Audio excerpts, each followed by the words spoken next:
तमाम शिवरायाच्या मावळ्यांना जय शिवराय आणि भीमसैनिकांना जय भीम. तर महाराष्ट्राला राम राम नमस्कार. आता लोकसभा इलेक्शन त्याच्या अनुषंगाने पूर्ण महाराष्ट्रामध्ये आणि तसेच केंद्रामधील पथक राजकारणातील चाणक्य अमित शहा हे महाराष्ट्रामध्ये येऊन सभा घेत आहेत. आणि अशामध्येच आता महाविकास आघाडीमध्ये वंचित सामील आणि त्यानंतर दुसरा एक मुद्दा आहे, तो मुद्दा गाजत आहे, तो म्हणजे बाळासाहेब आंबेडकर, इम्तियाज जलील, त्यानंतर शाहू महाराज, नंतर हरिभाऊ राठोड आणि बच्चू कडू जरांगे पाटील यांची युती. हा एक बॅनर खूप झळकत आहे. बॅनर बघून घ्या. बघा, आता आपण प्रथमतः चर्चा करूया बाळासाहेब आंबेडकर आणि महाविकास आघाडीमधील आतापर्यंत काय वाटाघाटी चालू आहेत. नंतर बघूया आपण त्यांची दुसरी जी युती आहे कथित त्याविषयी. आता आपला पहिला मुद्दा होता महाराष्ट्रामध्ये महाविकास आघाडीमध्ये वंचित सामील करून घेण्याविषयी आतापर्यंत संदिग्धता आलेली आहे. कारणे काय आहेत तुम्हाला मी त्यात माझं वैयक्तिक तुम्हाला मत सांगतोय, तुम्हाला पटते का बघा. जर वंचित बहुजन आघाडी जर महाविकास आघाडीमध्ये सामील झाली तर याचा सगळ्यात मोठा तोटा हा काँग्रेसला होणार आहे. काँग्रेस हा राष्ट्रीय पक्ष आहे आणि महाराष्ट्रामध्ये परत ह्या लोकसभेपासून एक वंचित बहुजन आघाडी नावाचा पक्ष महाराष्ट्रामध्ये उभा राहील आणि काँग्रेसचं अस्तित्व हे महाराष्ट्रामधून ऑटोमॅटिक कमी होईल. एक कारण असू शकतं. पुढलं कारण समजून घ्या. जर महाविकास आघाडीमधून वंचितला 5 ते 6 जागा मिळाल्या आणि आंबेडकरांनी 3 ते 2 जागा त्या निवडून आणल्या तर विधानसभेला वंचित 25+ जागांची मागणी करू शकतं आणि परिणामी हा एक मजबूत पक्ष म्हणून उदयाला सुद्धा येऊ शकतो. एक दोन कारण आहेत. आणि जर वंचित चांगले आपले उमेदवार निवडून आणत असेल, वंचित वरती आलं तर त्यावेळेस काँग्रेसचं अस्तित्व काय असणार आहे. यामुळे काँग्रेस या वाटाघाटीमध्ये थोडंसं मागं वळताना दिसतंय, ताणताना दिसतंय. बघा, हे कारण फक्त माझं वैयक्तिक मत आहे. तुमचं मत वेगळं असू शकतं. तुम्हाला काय वाटतं खाली नक्कीच कमेंट करा. तुमचं मत नेमकं काय आहे या विषयावरती. आता मुद्दा बघा पुढला. त्यावरती बाळासाहेबांनी सांगितलं हा वंचित हा भाग पुढचा आहे. अगोदर यांच्यामधील भांडणं मिटले नाही. हे 3 आहेत, राष्ट्रवादी, शिवसेना आणि काँग्रेस. ह्या तिघातलेच भांडणं मिटले नाहीत अजून. अरे भांडणं मिटवायचा एक सोपा उपाय आहे. बघा, आता काँग्रेस हा अखंड आहे आणि राष्ट्रीय पक्ष आहे. राष्ट्रवादी आणि शिवसेना हे आता अद्याप पक्ष, हे नवीन पक्ष आहेत.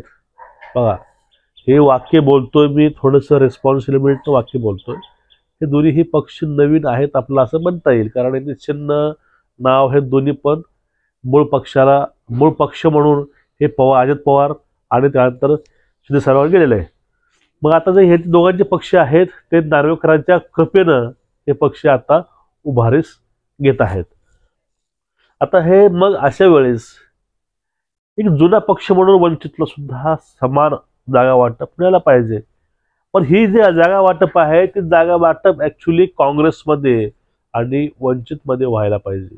तरीही बाळासाहेब थोडंसं नमतं घेतात, कारण समविचारानं, गोष्टीनं एखादी गोष्ट जर साध्य करायची असेल तर त्यावेळेस एखाद्या वेळेस मागे यावं लागतं. बाळासाहेबांना माहीत आहे, त्यामुळे ते मागे सुद्धा येत आहेत. पण ह्या गोष्टी यांना कळल्या पाहिजे महाविकास आघाडीला. आणि ते बाळासाहेब म्हणतात की जोपर्यंत यांचा वाद मिटणार नाही तोपर्यंत आमचं कुठं मांडून बसायचं आम्ही. लवकरात लवकर हा निर्णय होऊन एकदाची महाविकास आघाडी बनली पाहिजे अशी सर्वांची इच्छा महाराष्ट्रामध्ये, आमची पण इच्छा आहे. उद्धव साहेबावरती अन्याय झालाय, शरद पवारांवर अन्याय झालाय, यांचे मूळ पक्ष फुटून बाहेर गेले, पक्ष पळवले, चिन्ह पळवले आणि सर्वांना लोकशाही वाचवायची. म्हणून मी शिवसेनेचा पण आदर करतो, काँग्रेसचाही करतो, राष्ट्रवादीचा करतो आणि वंचितचा पण करतो. मी महाविकास आघाडीकडून खंबीरपणे, भक्कमपणे उभा आहे. आता जो मुद्दा होता तो म्हणजे जरांगे पाटलाचा. जरांगे पाटलाच्या जालन्यामधून नेमकं घडते काय, आतली बातमी काय. बघा जालन्यामधून जे दानवे आहेत, दानवे आतापर्यंत 5 टर्म ते 2 खासदार आहेत जालन्यामधून, आणि त्यांनी पण त्यांच्यावरती जालन्यामध्ये सध्या बॅनरबाजी होते जरांगे पाटलांची, आणि त्या बॅनरवरती बाळासाहेबांचा पण फोटो आहे, वंचितच्या, त्यानंतर बच्चू कडूचा फोटो आहे, त्यानंतर इम्तियाज जलीलचा फोटो आहे, शाहू महाराजांचा फोटो त्यामध्ये, ह्या सर्वांचे फोटो, आणि सोबत हरिभाऊ राठोडचा फोटो आहे. ह्या सर्वांचे फोटो त्या बॅनरवरती आहेत. आणि त्यामध्ये सांगितले की पाटील हे आतापर्यंत अजून किती आंदोलन करायचे, किती उपोषण करायचे, आता आपल्याला लढायचंय. तर ते इनडायरेक्टली असं सांगत आहेत की आता आम्हाला इलेक्शनला थांबायचं आहे. इनडायरेक्टली आपण ह्या शक्यता कशा खऱ्या आहेत ते बघून घेऊ. बघा आता ज्या वेळेस बाळासाहेबांनी जरांगे पाटलाला बोललं की तुम्ही राजकारणामध्ये या, तुम्ही खासदारकी लढवा, त्यावेळेस जरांगे पाटलाला म्हणलं होतं बाळासाहेबांची मी गोष्टी किंवा बोलणं टाळू शकत नाही, त्यांच्या बोलण्याचा मी आदर करतो, कारण ते कुठलाही विचार, कुठलंही बोलणं ते जाणीवपूर्वक नाही बोलत, ते अभ्यासपूर्वक बोलतात, आणि त्यांचा ज्या बोलण्याचा मी आदर करतो, असं पाटलाने बोललं. आणि त्यावेळेस नंतर पाटलाने बोलले होते की जनता मायबाप सांगेल ती मी करायला तयार आहे. आज रोजी जनतेची इच्छा हेच आहे की जरांगे पाटलानं ही निवडणूक लढवावी, आणि बाळासाहेबांची पण इच्छा हेच आहे की पाटलांनी निवडणूक लढवावी.